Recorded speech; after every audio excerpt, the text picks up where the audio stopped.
What's going on, guys? So last night was the first episode of 90 Day Fiance, The Single Life. And if you haven't watched it, it's exclusively on Discovery Plus, which I am absolutely obsessed with Discovery Plus. So if you haven't checked it out, check it out. It's only like $5 a month and there's so much amazing stuff on there, especially if you love 90 Day Fiance. So, I also watched Pillow Talk. I'll get into that a bit too. But for The Single Life, I'm just gonna go like character by character and talk about what I thought about everything that happened in the first episode.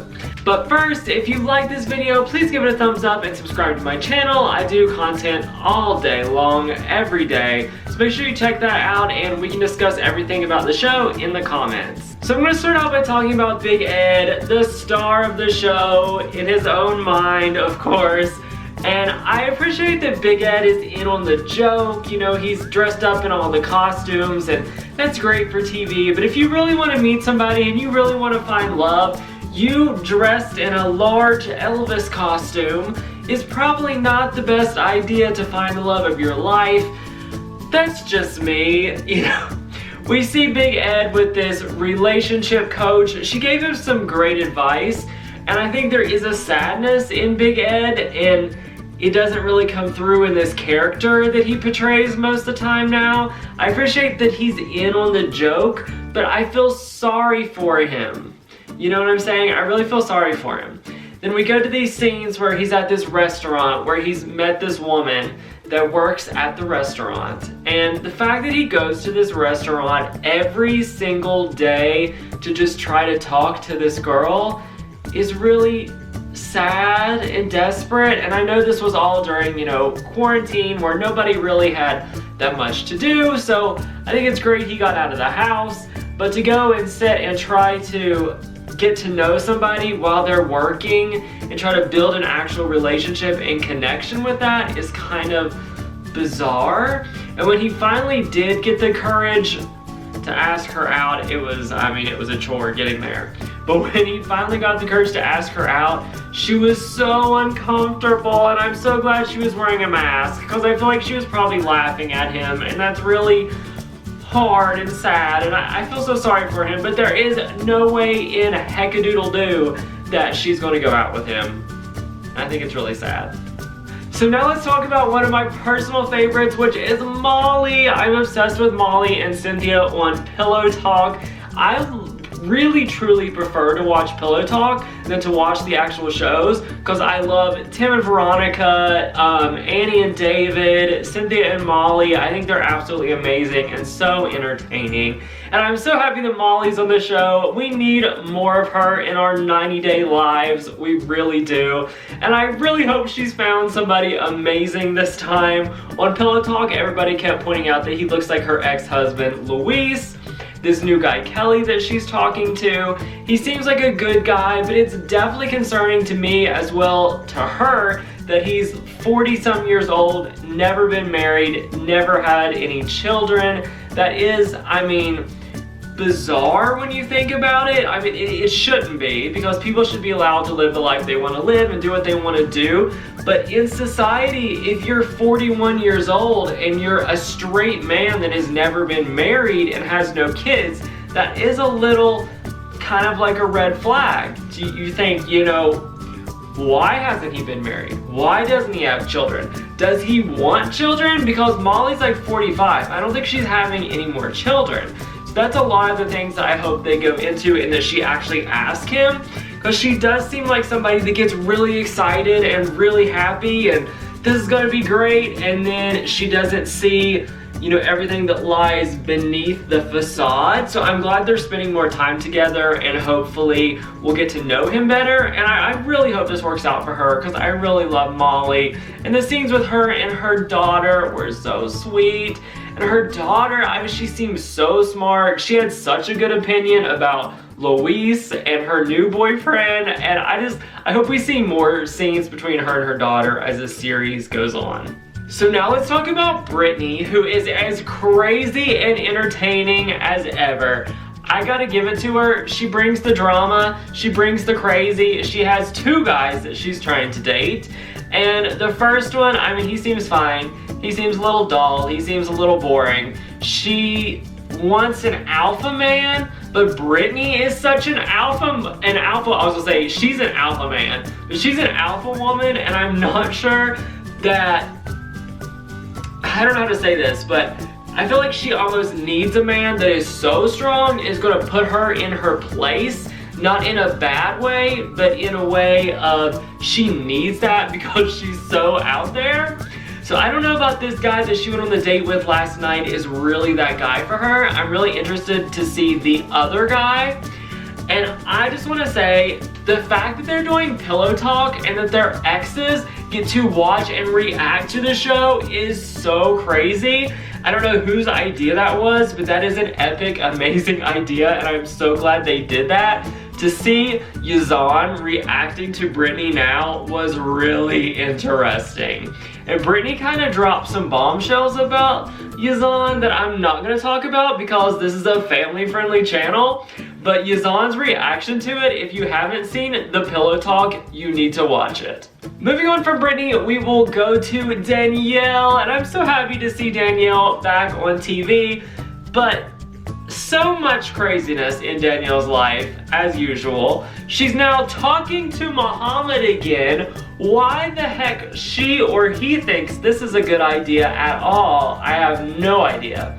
There is no way that he just wants to be friends with her. There's no freaking way. He's used her from the start, so there is no way that he's just, oh, we're just gonna be friends now. You know, I don't need your help getting my green card. I don't need to, you know, prove that we did have a real relationship and we have a fine relationship. We're on friendly terms now.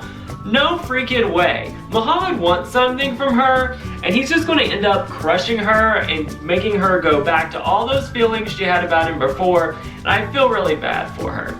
But on Danielle's part, she had to realize back in the day that something here just doesn't make sense. And yes, this attractive man seems interested in me, and I don't want to put her down like she's not able to attract that. I'm sure she is. She seems like a really nice woman, but she had to see something about this just doesn't add up, and it seems way too convenient.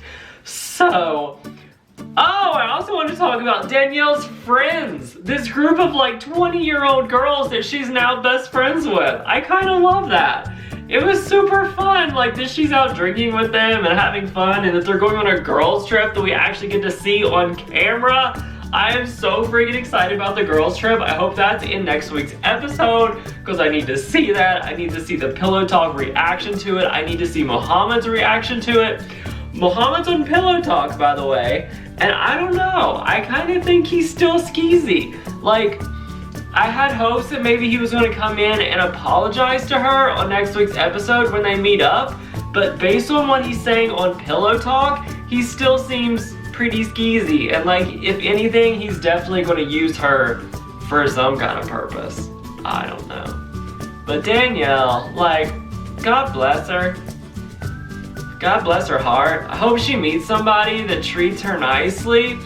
Oh, and I wanted to say, she went to meet Muhammad, and I mean, she's a very nice woman, but I'm like, you couldn't have dressed up a little more? Like, you're going to see your ex-husband that you haven't seen in 3 years. Like, show him what he's missing out on, girl. I don't know. Danielle, I'm so glad she's back on TV. She's a special kind of drama, and I live for it. And now on to the one and only Las Vegas legend, Colty. We see Colty and Debbie. They're still living together in Las Vegas. Colt has sadly lost his job because of the pandemic, which really sucks. So then we see Colt going on COVID-safe speed dating, which I did not know was a thing, and they're literally 8 feet apart at tables trying to like holler and talk. That was hilarious. Colt, alright, just gotta say, my dude, my brother, my friend, what are you doing when you're talking to somebody on a speed date? You're trying to present your best self and get people to like you. But all you can say is, I have 6 cats, I live with my mother, I'm divorced, I was only married for 6 months and now we're divorced. Like, that's not what you want to lead with, my friend. Lead with, There's gotta be positives. I own my own home. Let's start with that. I'm an animal lover. Let's start with that. Let's start with I've lost weight and I work out now. I'm getting to a healthier place in my life. Let's start with that. Let's not automatically start with I have 6 cats. I live with my mother. I'm divorced. I had another woman that also dumped me. And watching Jess, I'm sorry, sometimes I'm kind of scattered, but watching Jess and her new husband react to him on Pillow Talk is literally gold. I literally live for it. I think it's amazing. The whole Colt and Larissa and Jess and Ericy and Larissa and Eric's relationship is just a whole nother, I need to make a whole video about how I don't feel Larissa and Eric are in a real relationship, but we'll get to that at another time. So the previews for Colt next week are him and this, how should I say this safely, actress? And they're in the hot tub together and she's going to kiss him. It's like trying to lick his face and it just looks so uncomfortable. Everything with Colty is so uncomfortable. So I don't know, this show is amazing. I'm so excited we have this show. It's so amazing that they were able to film this during quarantine because I don't know how they would be filming the normal 90 Day Fiance show during all this because like, are they letting people in the country? I don't think they are. I really don't know. But I'm so glad we're getting something new. This is super exciting and awesome. And I'm just so excited to see what happens next. This episode was amazing. I'm glad we're getting 1.5 hour episodes. That's super, super exciting. And then we're getting Pillow Talk, which what happened to Pillow Talk for the normal 90 Day Fiance? Are they just not doing it now? I don't know. I'm confused. I'm scattered. This is how my brain works. What did you guys think of the episode? Did I miss anybody? I feel like we're getting Fernanda next week. I feel like that's it. I feel like that's everybody. I don't think I missed anybody. I don't think so. But anyways, what did you guys think of the episode? Leave a comment down below and let me know. If you like this video, give it a thumbs up and subscribe to my channel. I make all kind of videos all the time. So make sure you check them out and I'll see you guys later. Bye!